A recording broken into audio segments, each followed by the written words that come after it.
తెలంగాణ రాష్ట్ర వ్యాప్తంగా మున్సిపల్ ఎన్నికల పోలింగ్ కొనసాగుతుంది. రాష్ట్ర వ్యాప్తంగా 116 మున్సిపాలిటీలు, 7 కార్పొరేషన్లలో పోలింగ్ కొనసాగుతుంది. మొత్తం 123 పట్టణ స్థానిక సంస్థల్లో ఎన్నికలు నిర్వహించారు అధికారులు. ఇక ఈ ఎన్నికల్లో మొత్తం 52,17,413 మంది ఓటర్లు తమ ఓటు హక్కును వినియోగించుకోనున్నారు. ఇక ఈ క్రమంలో నల్గొండ జిల్లాలో ఓటు హక్కు వినియోగించుకునేందుకు ఓటర్లు పోలింగ్ కేంద్రాల వద్దకు చేరుకుంటున్నారు. పోలింగ్ కేంద్రాల వద్ద ఎలాంటి అవాంఛనీయ ఘటనలు జరగకుండా బందోబస్తు ఏర్పాటు చేశామన్న ఎన్నికల అధికారితో మా ప్రతినిధి శ్రీనివాస్ ఫేస్ టు ఫేస్.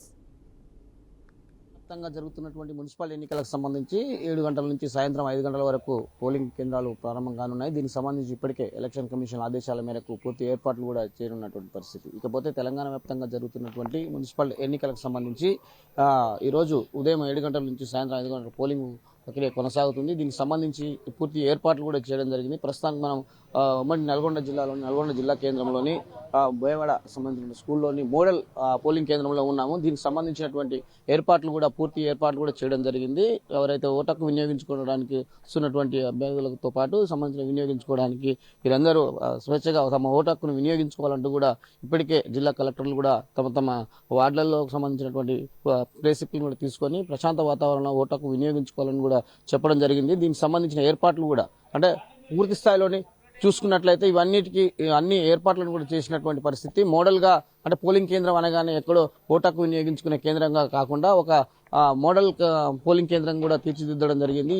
ఈ పోలింగ్ కేంద్రానికి కూడా పెద్ద ఎత్తున అంటే ఓటకు వినియోగించుకోవడానికి బారులు తీస్తున్నటువంటి పరిస్థితి. ఇకపోతే అభ్యర్థులు కూడా అంటే ఎవరైతే పోటీలో ఉన్నారో అభ్యర్థులు ఇప్పటికే 6:30 చేరుకొని మాస్ పోలింగ్ కూడా ఏర్పాటు కూడా చేయడం జరిగింది. దీనికి సంబంధించినటువంటి పూర్తి స్థాయిలోని ఎవరైతే పోలింగ్ అభ్యర్థులు ఉన్నారో వాళ్ళకి సంబంధించినటువంటి ఏజెంట్లు కూడా తమ ప్లేసులలోని ఇది చేయడం జరిగింది. ఎలక్షన్ కమిషన్ ఆదేశాల మేరకు పూర్తి స్థాయిలో అన్ని ఏర్పాటు కూడా చేసినట్టు కూడా ఏదైతే ఆఫీసర్స్ పిఓస్ కూడా ఇప్పటికీ విధిలో చేరుకొని అన్ని అంటే ముందస్తుగానే మాస్ పోలింగ్తో పాటు సంబంధించినటువంటి సీలింగ్ సంబంధించినటువంటి విషయాలన్నింటి కూడా ఇప్పటికీ ధృవీకరించి రణంగా సిద్ధం చేస్తున్నట్టు కూడా తెలుస్తుంది.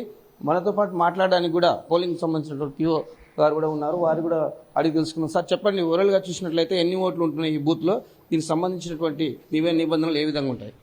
ఇక్కడ ఈ బూత్లో చూసినట్టయితే 764 ఓట్లు ఉన్నాయి సార్. మొత్తం కూడా ఇది 764 ఓట్లు ఉన్నాయి సార్. ఓవరాల్గా మీరు ఎంతమంది సిబ్బంది ఉన్నారు? ఎప్పటి నుంచి టైమింగ్స్ ఏ విధంగా ఐడెంటిఫైస్ ఏం జరుగుతుంది? మొత్తం సిబ్బంది ఇక్కడ 5గురు ఉన్నాము. ఒక ప్రిసైడింగ్ ఆఫీసర్గా నేనున్నాను. ఇంకా మిగతా 4 మాకు పోలింగ్ సిబ్బంది ఉండడం జరిగింది. ఇక్కడ ఉదయం 7 గంటల నుంచి సాయంత్రం 5 గంటల వరకు పోలింగ్ అనేది ఉండడం జరుగుతుంది సార్. చూసినట్లయితే ఎలక్షన్ కమిషన్ ఆదేశాల మేరకు పూర్తి స్థాయిలోని నియమ నిబంధనల ప్రకారం ఏర్పాట్లు కూడా చేయడం జరిగింది. ఎవరైతే ఓటకు వినియోగించుకుంటారో తమకు సంబంధించినటువంటి ఆ ఓటర్ ఐడితో పాటు సంబంధించిన ప్రూఫ్స్ కూడా తీసుకొని స్వేచ్ఛగా తమ ఓటకును వినియోగించుకోవాలంటూ కూడా చెప్తున్నటువంటి పరిస్థితి. తెలంగాణ వ్యాప్తంగా జరుగుతున్నటువంటి మున్సిపల్ ఎన్నికలకు సంబంధించినటువంటి పోలింగ్ ప్రక్రియ కొనసాగుతున్న క్రమంలోని ఎలాంటి అవాంఛనీయ సంఘటనలు జరగకుండా కూడా పోలీసు వారు ముందస్తుగానే భారీ బందోబస్తు కూడా ఏర్పాటు చేయడం జరిగింది. దీనికి సంబంధించి చూసినట్లయితే ఇప్పటికే తమ ఓటర్లను వినియోగించుకోవడానికి వచ్చినటువంటి ఓటర్లు క్యూ లైన్ ద్వారా తమకు సంబంధించిన కేటాయించినటువంటి అదే పోలింగ్ బూత్లకు వెళ్తున్నారు. దీనికి సంబంధించినటువంటి ఇబ్బంది కలగకుండా కూడా ఇప్పటికీ అన్ని ఏర్పాట్లు కూడా చేస్తున్నటువంటి పరిస్థితి. సమస్యక ప్రాంతాలను పోలింగ్ కేంద్రాలు గుర్తించినటువంటి జిల్లా పోలీస్ యంత్రాంగం కూడా భారీ బందోబస్తు కూడా చేసినటువంటి పరిస్థితి. ఇకపోతే పోలింగ్ కేంద్రాల వద్ద ప్రశాంత వాతావరణంలోనే తమ ఓటకు వినియోగించుకోవాలంటూ కూడా ఇప్పటికీ ఎలక్షన్ కమిషన్ సంబంధించినటువంటి వారు కూడా ప్రచారం కూడా నిర్వహించడం జరిగింది. దీనికి సంబంధించినటువంటి పూర్తి అన్ని నియమ నిబంధనల ప్రకారం ఓటకు వినియోగించుకోవాలంటూ కూడా ఎలక్షన్ కమిషన్ చెప్తున్నటువంటి పరిస్థితి. ఇది ఉమ్మడి నల్గొండ జిల్లాలో ఉన్నటువంటి ప్రస్తుత పరిస్థితి. కెమెరామెన్ శంకర్తో శ్రీనివాస్, ఉమ్మడి నల్గొండ జిల్లా, బీఆర్కే.